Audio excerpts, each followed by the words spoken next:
Hi, I'm John. I'm one of the fast athletes, and today we're going to be talking about running safely at night.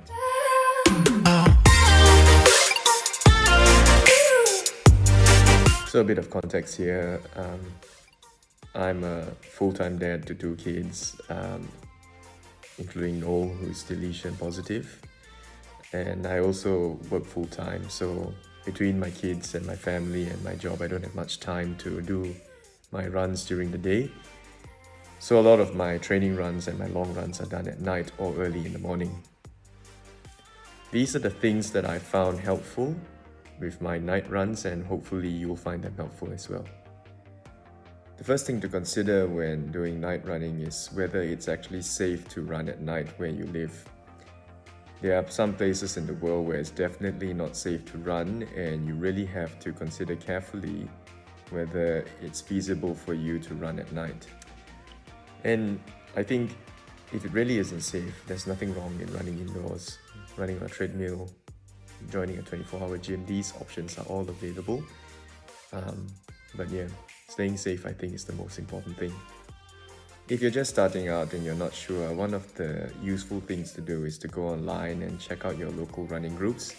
Most of them have a page online in social media somewhere, and you can get some tips and tricks from them, and you can get some advice as well. You'd be surprised, you might find that there are even people who do run early in the morning and you can join them, and that's probably going to be a bit safer. Another important factor in night running is to plan your route. Generally, I would advocate for going for a route that is well lit, a route that is public, and a route that's not too technical.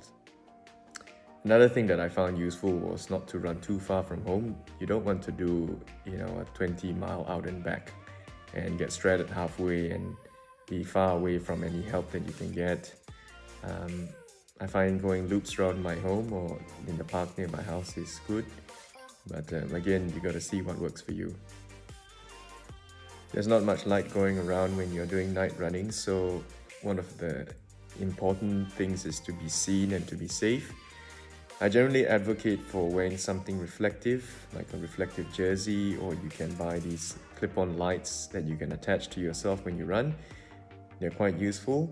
Interestingly, you might have to check to see whether it's actually safe for you to wear reflective gear when you run, because apparently in some countries it's dangerous to wear reflective gear and go running because people will drive straight towards anything they see. But yeah. Generally in Australia where I live, I think it's quite important to wear reflective gear. Another piece of equipment that I recommend is a torch, even if you are running in well-lit places, because you do need all the light you can get. And in terms of running torches, I generally recommend a head torch over the other forms of torches that you wear in a chest strap or waist strap. The advantage of a head torch is that you can point the light where you're looking at, and that's a bit more difficult with the other torches out there. When you're doing your research into what head torch works for you, I would look for one that's bright enough. Generally, the lower priced ones or the lower quality head torches are not very bright. This is mine. It's pretty bright. It's 200 lumens, and it does the job for me. It also makes you look like a bit of a dog, but you really can't put a price on safety. Now, running headphones, generally I would not recommend running with headphones at night because you need all your senses and your wits about you.